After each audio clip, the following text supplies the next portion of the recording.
Hi friends, welcome to my YouTube channel. ನೀವು ನೋಡ್ತಾ ಇದ್ದೀರಾ ಅಡುಗೆ ಮನೆ ಸಂಭ್ರಮ. ಎಲ್ಲರೂ ಹೇಗಿದ್ದೀರಾ? ಐ ಹೋಪ್ ಎಲ್ಲರೂ ಚೆನ್ನಾಗಿದ್ದೀರಾ ಅಂತ ಭಾವಿಸ್ತಾ ಇದ್ದೀನಿ. ನಾನು ಕೂಡ ತುಂಬಾ ಚೆನ್ನಾಗಿದ್ದೀನಿ. ನಾನಿವತ್ತು ನಿಮಗೆ ಇನ್ಸ್ಟಂಟ್ ರೆಸಿಪಿನ ತಿಳಿಸ್ಬೇಕು ಅಂತ ಬಂದಿದ್ದೀನಿ. ಸೊ ಈ ಇನ್ಸ್ಟಂಟ್ ರೆಸಿಪಿನ ಮಾಡಲಿಕ್ಕೆ ಏನೇನು ಇಂಗ್ರೀಡಿಯೆಂಟ್ಸ್ ಬೇಕು ಅಂತ ನೋಡಲಿಕ್ಕೂ ಮುಂಚೆ ಯಾರ್ಯಾರು ನನ್ನ ಚಾನಲ್ನ ಸಬ್ಸ್ಕ್ರೈಬ್ ಮಾಡ್ಕೊಂಡಲ್ಲ ಇನ್ನೂ ನೋಡ್ತಾ ಇದ್ದೀರಾ, ಪ್ಲೀಸ್ ಸಬ್ಸ್ಕ್ರೈಬ್ ಮಾಡ್ಕೊಳ್ಳಿ, ಲೈಕ್ ಮಾಡಿ, ಕಾಮೆಂಟ್ ಮಾಡಿ ಯಾವ ರೀತಿಯಾದಂಥ ರೆಸಿಪೀಸ್ ಬೇಕು ಅಂತ ಅಂದ್ಬಿಟ್ಟು. ಬನ್ನಿ ಫ್ರೆಂಡ್ಸ್, ಇದಕ್ಕೆ ಬೇಕಾಗಿರೋಂಥ ಇಂಗ್ರೀಡಿಯೆಂಟ್ಸ್ನ ಪಟ್ ಅಂತ ನೋಡ್ಕೊಂಡು ಬರೋಣ.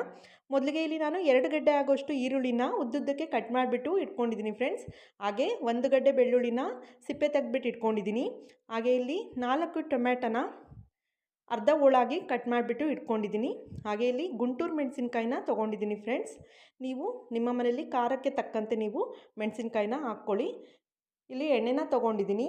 ಹಾಗೆ ರುಚಿಗೆ ತಕ್ಕಷ್ಟು ಉಪ್ಪನ್ನು ತೊಗೊಂಡಿದ್ದೀನಿ ಫ್ರೆಂಡ್ಸ್. ಇಷ್ಟೇ ಫ್ರೆಂಡ್ಸ್ ಇದಕ್ಕೆ ಬೇಕಾಗಿರುವಂಥ ಇಂಗ್ರೀಡಿಯೆಂಟ್ಸು.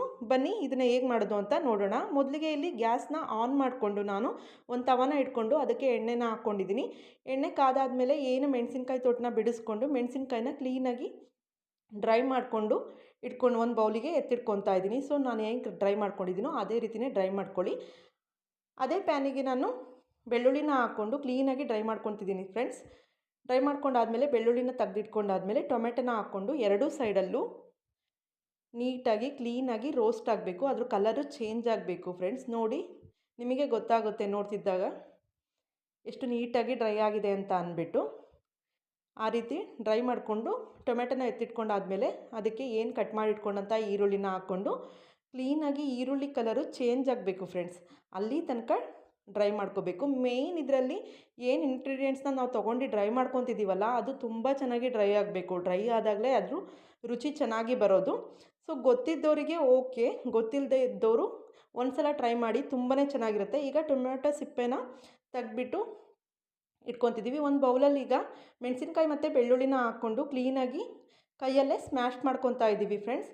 ಸ್ಮ್ಯಾಶ್ ಮಾಡ್ಕೊಂಡಾದಮೇಲೆ ಈರುಳ್ಳಿನ ಏನು ಡ್ರೈ ಮಾಡ್ಕೊಂಡು ಇಟ್ಕೊಂಡಿದ್ವಲ್ಲ ಆ ಈರುಳ್ಳಿನ ಹಾಕ್ಬಿಟ್ಟು ಕೈಯಲ್ಲೇ ನೀಟಾಗಿ ಸ್ಮ್ಯಾಶ್ ಮಾಡ್ತಾ ಇದ್ದಾರೆ ನಮ್ಮ ಮನೆಯವರು. ಕೈ ಉರಿಯುತ್ತೆ ಫ್ರೆಂಡ್ಸ್, ಇದು ಮಾಡೋಬೇಕಾರೆ ನೋಡಿಬಿಟ್ಟು ಮಾಡಿ. ಸ್ಮ್ಯಾಶ್ ಮಾಡೋ ಇದರಿಂದ ನೀವು ಸ್ಮ್ಯಾಶ್ ಮಾಡ್ಕೊಳ್ಳಿ, ಇಲ್ಲ ಅಂತ ಅಂದರೆ. ಈಗ ಏನು ಟೊಮೆಟೊ ಸಿಪ್ಪೆ ತೆಗೆದ್ಬಿಟ್ಟು ಇಟ್ಕೊಂಡಿದ್ವಲ್ಲ ಅದನ್ನು ಹಾಕ್ಕೊಂಡು ಕ್ಲೀನಾಗಿ ಕೈಯಲ್ಲೇ ಸ್ಮ್ಯಾಶ್ ಮಾಡ್ತಾ ಇದ್ದಾರೆ. ಸೊ ಇಷ್ಟು ತುಂಬಾ ಈಸಿಯಾಗಿ ಮಾಡೋ ಅಂಥ ರೆಸಿಪಿ ಫ್ರೆಂಡ್ಸ್ ಇದು. ಈಗ ರುಚಿಗೆ ತಕ್ಕಷ್ಟು ಉಪ್ಪನ್ನು ಹಾಕ್ಕೊಂಡು ಒಂದು ಮಿಕ್ಸ್ ಕೊಟ್ಟರೆ instant recipe ready.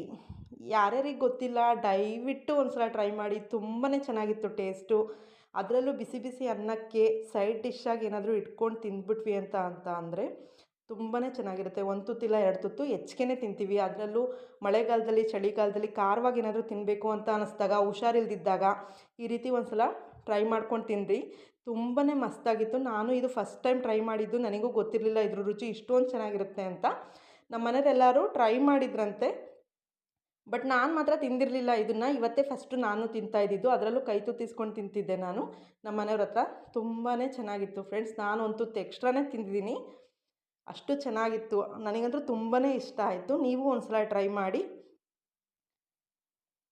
Thank you for watching. Bye friends.